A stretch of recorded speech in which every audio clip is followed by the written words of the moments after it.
Yeah, that's exactly what I said in our last episode. The real risk is not the state sponsors of terrorism, but it's when the weapons that they use get into the hands of regular criminals. And then they use those military grade cyber weapons on you.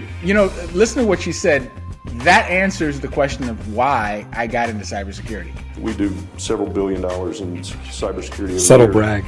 But I tell you, so what you're saying, what we need to do is we need to start a campaign to get you on this forum next year. That's what I'm hearing, right? Yeah, right. All right, listen. No, listen up, all of our viewers, keep going, all of our listeners. Right now, we got to start a campaign. We're going to get Michael C. Hill on next year's World Forum. No. We're going to do it. The World Economic Forum 2024. Michael C. Hill. That should have been the headline.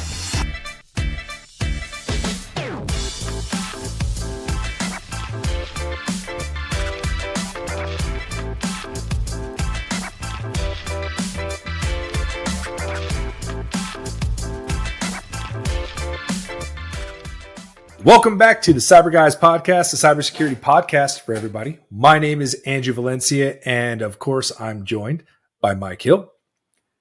And today, we're actually going to take a look at the World Economic Forum's Protecting Cyberspace Amid Exponential Change. So we're going to actually take a look at the forum that they had today. It's going to be some good stuff. But first, please hit that subscribe button if you haven't already. Hit that like button. And if this is your first time joining us, welcome. Glad that you're here. And if you're coming on back, thanks a whole lot for coming back. Appreciate you coming and showing support. Hit that like button. Double check that ring icon is hit. And that's about it. Let's go ahead and jump into it. All right. I'm Karen Cho, co-anchor of Squawk Box Europe from CNBC. Thank you so much for joining us. A big warm welcome to the World Economic Forum participants, delegates and stakeholders. Thank you so much for joining this special discussion, Protecting Cyberspace Amid Exponential Change.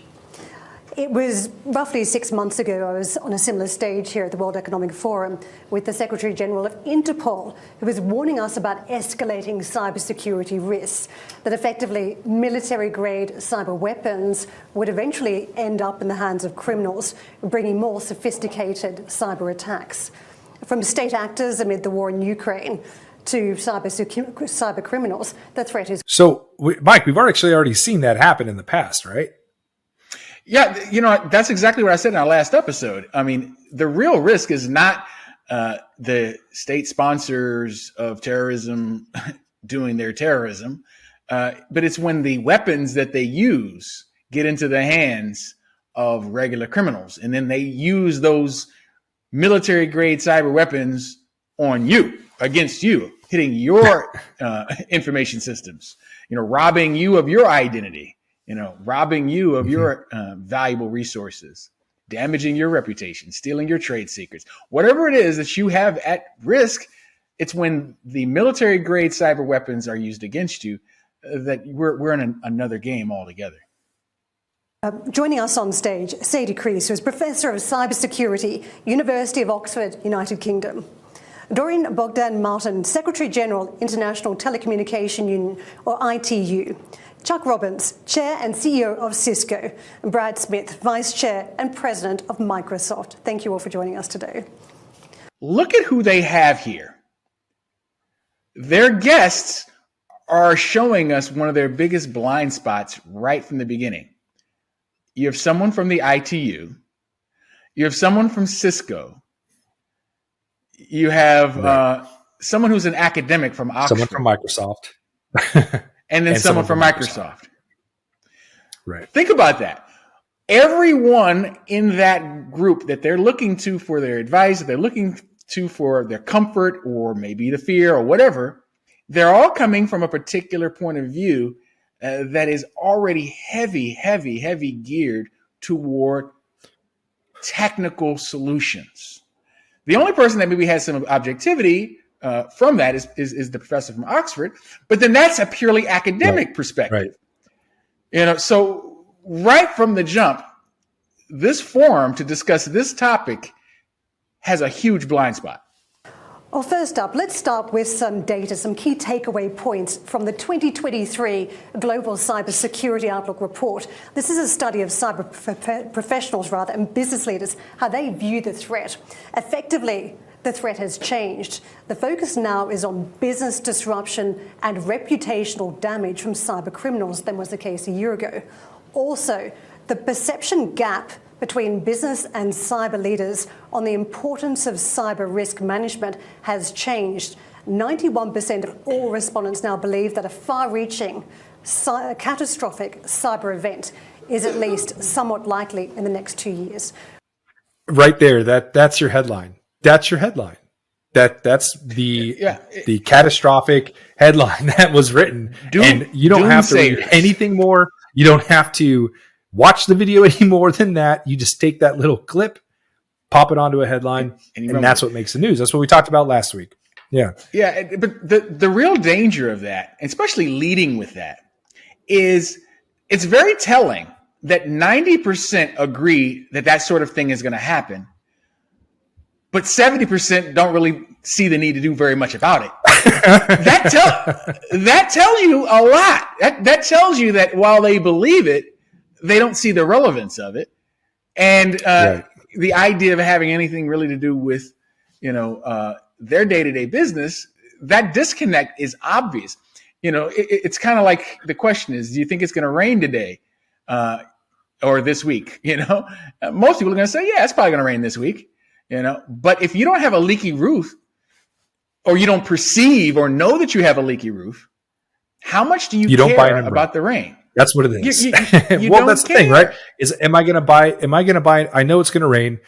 Should I buy an umbrella? And your perception is, I don't really need to care about water falling from the sky because I'm staying indoors. And that's a blind spot. 100%. It's a blind spot. Big time. Professor, why don't you kick it off for us? You're an expert in the field of cybersecurity, threat modeling and detection. Are cyber experts and business leaders right to fear an imminent, damaging cyber attack? Absolutely. And in fact, the geopolitical instability that we're witnessing is increasing the challenges and actually the pace at which this risk is growing. If we see the situation where nations involved in conflicts become less restrained in cyberspace, and that's going to have very significant consequence for us all. So we're already couching this. We're already couching this in geopolitics, and we talked about that last week, right? When we talk geopolitics, we're talking about nation state actors who are threatening what, right? Critical infrastructure. So we're already couching this in one very narrow spectrum, I think. Whereas the threat is to all. Yeah, but she made an interesting expression, just a little nuanced expression there. She says, when nation state actors stop behaving so cautiously as they engage in conflict. That's really what she's alluding to. The fact that we know that there are nation state actors who have effective cyber weapons that could be applied against the critical infrastructure of an enemy, but they've been restrained. They're holding back from using these things, but maybe they won't be as restrained because of whatever conflagration they're involved in the future. That seems to be the premise of her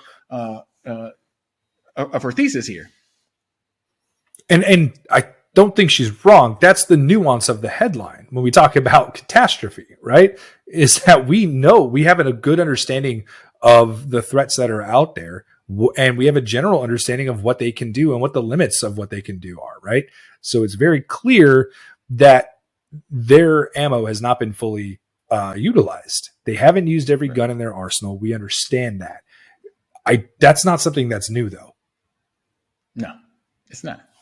What's happened in the last 20, 23 years is a massive evolution of the ecosystem to a point where you see collaboration almost on a commercial scale.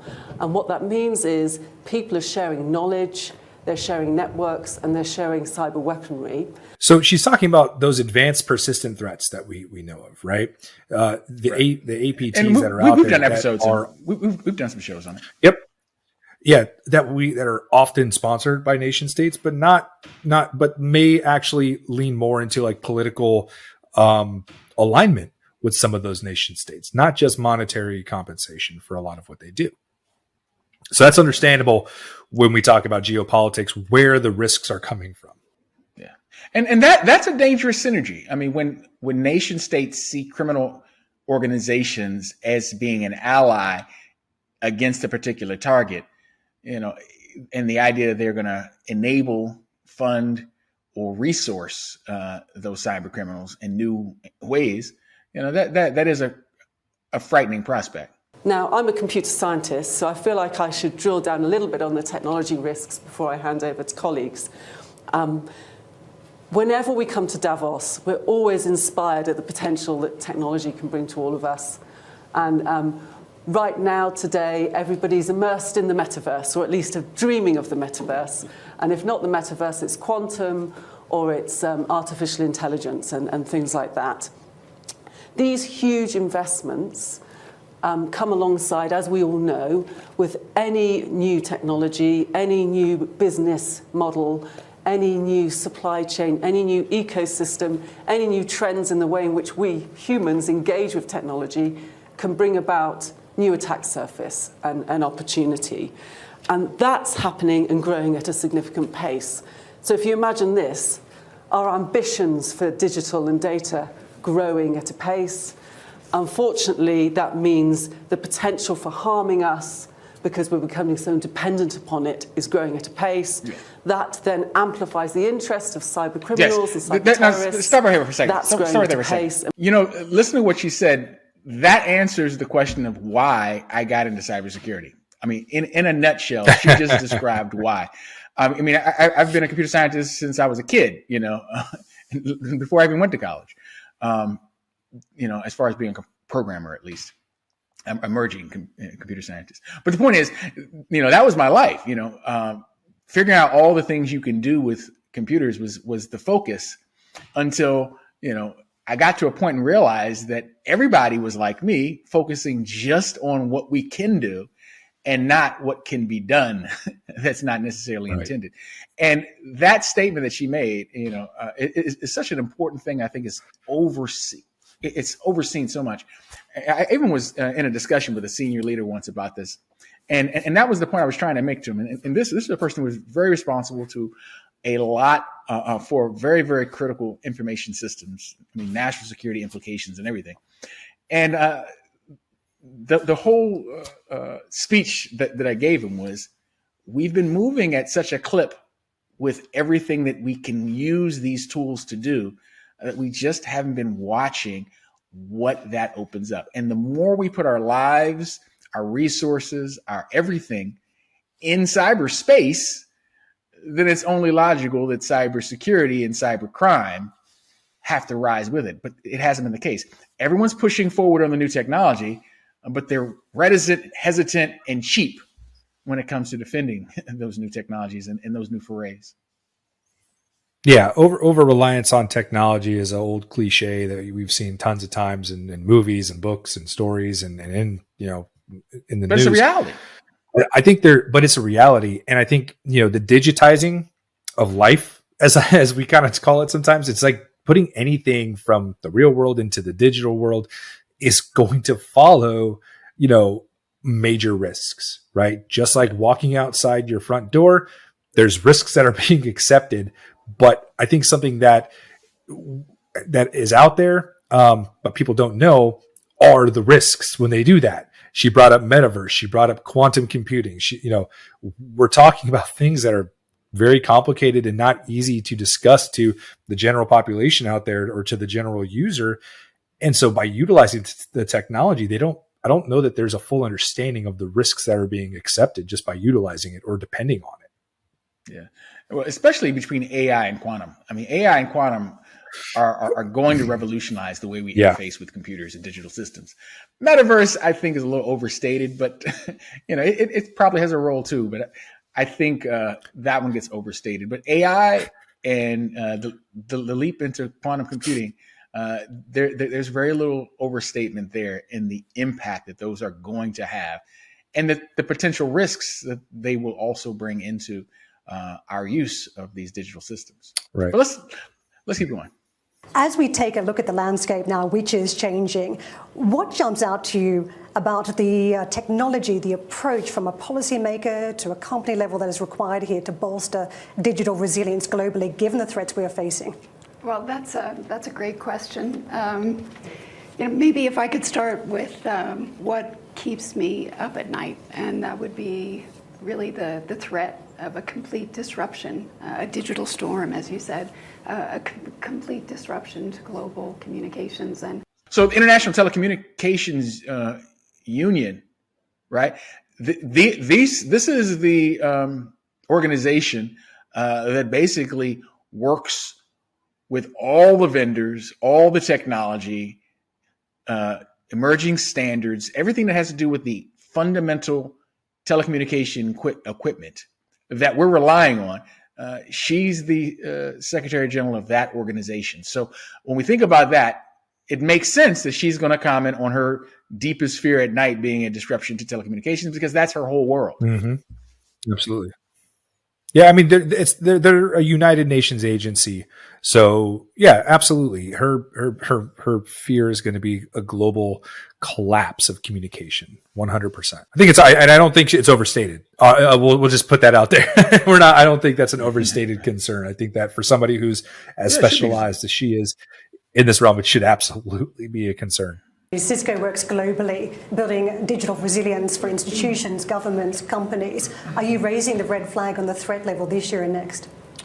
Well, it's first of all, thanks for having me. It is there's so many things happening in the way people are working and the way enterprises are building. I'd say the threat landscape has evolved tremendously, and it's expanding rapidly. And then layer on the geopolitical dynamics that are happening.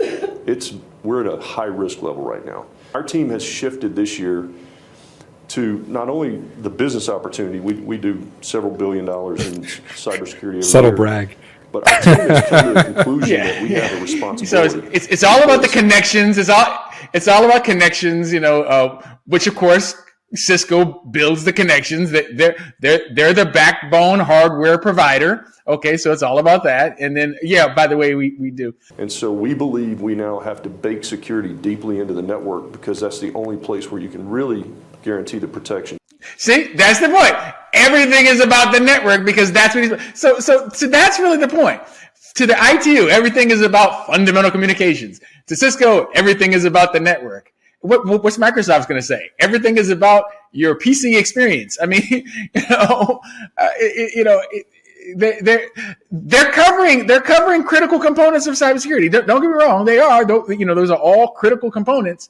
But the reality is, they're missing a huge element to what really is involved in cybersecurity. Here's the problem, though, with looking at cybersecurity in a net-centric perspective. It becomes beside the point what is where. It's all about the throughput. But the point is, it really matters what is where. Bottom line is if you think of the network as the highway, right? Well, then the cars on the highway are just the intermediary between what's in the destinations at the different points. So I'll give you a few examples. Number one, just hybrid work and mobility. Everybody is everywhere, and so you have to protect them regardless of where they are. We're having to think about the home as a small branch office now. And the second is, most enterprises are moving away from having their own dedicated network out to their remote locations. And they're basically creating virtual networks on top of the internet. Okay, so they're connecting to the internet, and then they're having secure tunnels or connectivity through the internet to get to cloud services like what Brad and the team deliver. So far he's been working on selling at least 3 different products: his Soho routers, his Wi-Fi. Now he's selling Cisco AnyConnect. So we can see this is definitely Cisco centric in his perspective. Yeah, his perspective is obviously going to be network oriented, right? That's the paradigm in which he's viewing cybersecurity through. But that's what he's selling. So that's what he's selling. He's selling network equipment. And when you look at everything he's saying, he's looking at all the reasons why you need to buy Cisco networking. Right, exactly. That's what he's so saying. we've talked about this quite a lot, right? When we view cybersecurity through this narrow lens of technology or network infrastructure only, we have a major blind spot. And he mentioned it in one of his listings of his services, right? We have mobile individuals, we have people working from home, and those are users. Users are initiating that move. And they're also introducing that vector of attack, right? By having a user there in place. So yeah, we're definitely missing a part of sound cybersecurity for sure by focusing solely on that network side. But again, he's the CEO of Cisco, so he should be selling Cisco, right? That's it. That's his job. He's selling product though. That's what he's there to do. Be scared so that you buy more product. And not be scared, and therefore let's find some common solutions. Although to the end that common solutions sell more of my product, I'm cool with that. But in the end, it's product. And the problem with being so network centric is the network is the transport. The network does the connection, as he's been alluding to. But it's only when you're worried about data in flight that's your risk, which means only if you're moving something sensitive across the wire is the wire your core thing, your core problem. Very often what we transmit across the wire is probably on the more secure side of what's being, what we have in terms of IT assets throughout the entire process. So, with that being the sole focus of everything, you're going to have a huge not that I want to, take too much away from, multi-million-dollar, CEOs out there, but, it's due to the fact that Cisco has focused so highly on security, right? Their solutions are, effective. They have robust security packages for, their hardware and their offerings. That's all well and good, but we have seen time and time again, data breaches still occur. Right, hackers find ways right around it, and it happens at the application level layer. It happens at every other layer on top of the network, and they have sound secure infrastructure in a lot of cases, and still are breached. Yeah, but the thing is, it's not the bash. I actually love Cisco. I'm a stockholder. I'm certified Cisco professional. I have a Microsoft certification too. So I'm not here to bash either of these guys, but just the perspective of where they fit. They're just puzzle pieces, puzzle pieces in a huge jigsaw, a kaleidoscope, to mix metaphors there. There's so many different aspects. Yeah, I also think, it's a jigsaw puzzle of a kaleidoscope view. So. The idea of trying to reduce things down into a single perspective is going to leave no doubt. But I think there's something we didn't talk about this as much last week when we talked about the outlook for 2023 also. But these reports aren't really for the layman, right? They're not for the general population. This is a business leader forum, right? This is for where business leaders come and they discuss all of the world economic issues that are out there, including cybersecurity, of course. So it's understandable that you have a business leader like Cisco there talking about, hey, this is how we do this. Same with what Microsoft, I'm sure, will say sooner or later. There's no industry representative, though, to counteract that, and that's a problem, right? Well, see, that's really my critique. Honestly, that's really my critique. When you look at the panel itself, the panel is academic, network, endpoint software company. That's the panel. That means that the perspective of whoever even organized the panel says that when it comes to the world economics consideration for cybersecurity, we're mainly focused on the network and the general purpose software endpoint and that product centric view of cybersecurity. That's where we're going to find our solutions.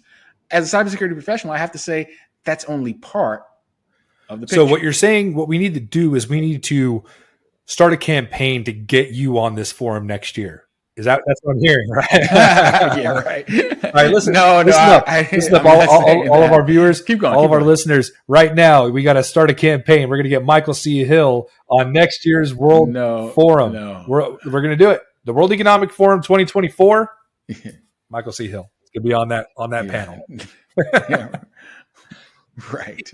Aim high, right? Moving Aim on. high. Brad, let me turn to you because there are constant threats here as we take a look at cybersecurity from the geopolitical side to what we're seeing from criminals. Just weigh in on the extent of the threat that you think we're facing. Well, I actually think the current situation is pretty textured, is the way I would put it. The first thing I would just note is that the last 12 months have been the biggest victory for defensive cybersecurity technology since the cybersecurity profession was created, in my view. That should have been a headline. That could have been a headline in and of itself because it's absolutely true. Yeah. We have not had a situation like we've had in Ukraine, in Russia, with in the geopolitical mess that it's caused. We haven't had that with regards to defensive cybersecurity, not at that scale. And I don't know. I'm sure he's going to go and talk more about it. But at the end of the day, how many successful cybersecurity attacks have there been from Russia against Ukraine? Right? Yeah. And that is an important thing. You got to actually be balanced when you talk about these things. So, you start off with a doom and gloom statement, and then he's going to be the optimist on the panel, which is it's good to see. And we have to acknowledge success when success occurs. We really do. We have to acknowledge improvement when there is improvement. In fact, ultimately, the greatest incentive to get more buy-in is to show what success looks like. It shows, hey, this can actually work. Explain. Yeah. Yeah. This is where you are, but this is where you could be. And the gap between where you are and where you could be is not as costly as not changing. The gap's not as big as you think it might be. Yeah, 100%. Yeah. It's not. It's on terms of just, return on investment, cost benefit analysis. It's in your interest. And that's the thing that fails to get communicated, I think, as often as it should. The last 12 months have witnessed the most vigorous, aggressive, sustained, destructive wave of cybersecurity attacks in history. It's been Russia, the Russian military, seeking to pound targets across Ukraine as well as 6 in Poland. Who has read about a massive cybersecurity defeat in Ukraine? No one. There hasn't been one. Right. Yeah. So I swear I didn't skip ahead, but he's absolutely correct. And we're beating a dead horse at this point, but we really should be touting these victories, right? There should be more focus on what's going right than, oh God, we're all going to die in the future, right? Absolutely. But the thing is, the reason why we have to worry about the doom and gloom scenario is because how many organizations are doing cybersecurity as well as Ukraine? And I'm talking about cybersecurity defense. They're doing it well. They're doing what all these organizations should be doing. But the truth is, most organizations aren't doing it. If Russia were targeting, many other organizations around the world, the result would be very, very. Yeah, and I'll take the point of the professor from Oxford when she did talk about advanced persistent threats and the real risk of the geopolitical spectrum is we don't know what we don't know. Right? That's Cyber 101, right? We don't know what we don't know, and we don't know if the weapons that Russia has, the cyber weapons, are more robust than what they've already shown. So there is risk there, of course, and there is you can lay a dark cloud, I guess, over this whole positive, thing we're trying to spin. I think that's a realistic approach, but still, you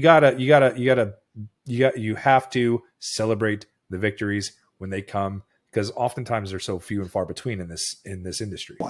There hasn't been one. And this represents one of the important advances, in my view, really over the last 5 years, It's the advance in defensive cybersecurity technology, especially the combination of threat intelligence and endpoint protection. But I think the reason the situation is textured is all this can be true and threats can be rising at the same time. Why?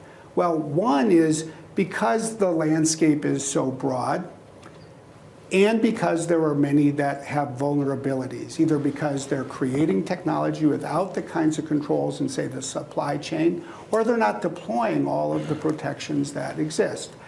Now, I got to say, of the panelists, and I'm someone who's been known to bash Microsoft for over 20 years, but I actually have to say that was the most balanced and lucid commentary out of anyone that's been up there so far. You know, I mean, the Cisco guy is just trying to sell stuff. You know, the representative from the ITU is talking about doom and gloom on global communications. You know, the academic is like all academics, thinking, you know, in very abstract terms. You know, but the Microsoft guy actually is talking about real things. I mean, you know, are you vulnerable because you haven't deployed your security measures the way you should? You're not following best practices. You're, you know, and maybe in some cases you have, you know, on the supply side, someone not taking care of their supply risk and sourcing things with, you know, without consideration to the fact that it was, you know, made in China, where rogue chips were, you know, embedded into the system. You know, those are very lucid and valid considerations. But the point is, cyber defense can work, and it has proven itself to be effective generally when it's applied properly. And that's the big thing caveat. I actually like. What I like most about what he has said, and I think it's a very realistic take. Cybersecurity is broad. The application of cybersecurity is extremely broad. The most important thing isn't is applying, you know, a secure network, and it's definitely not through that tunnel. It's very broad and requires broad application. Absolutely. So I appreciate him coming from that perspective. Chuck, I want to pick up on your comments around the network. Do you need to shrink the network to try and keep it safe? And what I mean by that is this deglobalization theme, that you need to stop investing in certain places. I'm going to say Cisco says no. To shrink the network. I'm thinking Cisco is definitely going to say no. But also the practicality of that is, well, the cat's out of the bag, right? I mean, we're not going back. It's out of the bag, and you know, what are you going to say? You know, cut off the people who need technology the most, and only allow those who already have a glut of it. Well, I mean, look at our episode last week, right? We're dealing in international forums all the time for communication and networks. It's just we're not cutting that down. I think that's a great theory, but it's not going to happen. And we've seen the Russians. I mean, they attacked us for 90 days straight after we pulled out of Russia, and we actually published a document about it, so it's all public information. But I don't think so. I think that I think the reality is that we have to integrate security at every point, right? I mean, it has to be integrated everywhere. It's got to be integrated at the demarc of the branch or the home or the mobile device or whatever. It's got to be on the edge of the cloud where these guys are operating. It's got to be sitting in the electrical grid. I mean, it has to be everywhere. And so that constitutes everywhere, by the way. Yeah, which is that's the motif. The you know, everywhere connected. Buy more Cisco products. And like I said, I'm a stockholder, so I mean, buy more Cisco products. Great, you know. But it's just hilarious. I think it's point. I think it's a point proven here that business leaders are receiving information that is not as broad as it should be. Right, they're receiving information about, you know, securing networks. They're receiving information about how they need to, you know, introduce VPNs and so on and so forth. And that's all well and good, but there's other aspects to the application of cybersecurity that they're not hearing also. And that might be why. I mean, if you know, I don't mean to provide too much conjecture here, but that might be why they see such a robust bill at the end of any time they want to try to increase their security or make it more robust, is they see this very large bill at the end of the day for implementing certain architectures, certain solutions, certain software solutions. And they go, I think what we have now is fine. Right? Like we can get away with what we have now. Yeah, because it's all about cha-ching, cha-ching. Sell more products. Well, you know what? Our old system didn't do this, so let's just refresh your entire infrastructure with all our new stuff. Yeah, and we'll also sign you up. Come on, man. But let's see what the a monthly subscription for a cybersecurity as a service, and we will maintain certain we'll cost it out based on our users and so on and so forth. And there's a whole other bill, so we can build the infrastructure, give it to you, and implement it and maintain it at the same time. Yeah, that's costly. Like they say, money, for sure. Yeah, money. I agree wholeheartedly. And I would say this, I've worked in cybersecurity since the last century.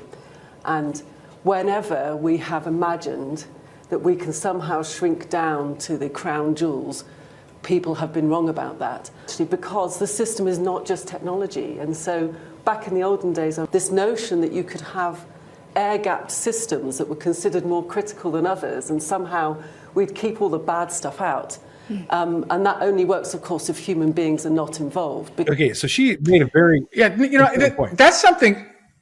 Well, let me say this real quick. She's kind of hitting a point of what I was thinking as they were talking about it. You can't shrink it if you think of shrinking it as endpoints and participants in the environment, the actual nodes of the internet. No, you're not going to shrink that. But you can shrink it in terms of what communication goes where. What's your I/O between your nodes? That's where you can shrink it. It's just not a shrinking of the expanse. It's not a shrinking of the depth and breadth, but it's a shrinking of the communication, and therefore a shrinking of the attack. Right. And I think we can extrapolate more on what she was talking about, but I think the concept of like least functionality comes into play there a little bit when we talk about shrinkage. But ultimately, something she said that I wholeheartedly agree with is essentially humans are part of the system too, right? That's huge. That's huge. Yeah. We could talk systems all day, and that's all very abstract, and it's all very based on here's the network architecture, here's our software, here's our applications, here's our services. But at the end of the day, those things are implemented, configured, maintained, and utilized by human beings. That's it. Yeah, she actually described a drawing that I use in half of my cybersecurity classes, a drawing of the three-legged stool. Technology, processes, and humans. Those three elements are part of it. And to try to fix everything with one leg of the stool is never going to do it. So she said it, and I do agree with it. So believe it or not, we actually only made it through about 15 minutes of the forum, and we still have like another half an hour to go through. But this episode's getting way too long at this point. So tell us down in the comments, should we make another episode to go through the rest of the forum? Go ahead and let us know. Look, I think that's going to do it for today's episode. But if you're not subscribed, what are you doing? Hit that subscribe button, hit that ring button, and also give us a like if you enjoyed today's episode. For Mike Hill, I'm Angie Valencia. Remember, stay safe, be secure, be sure. We'll see you next time.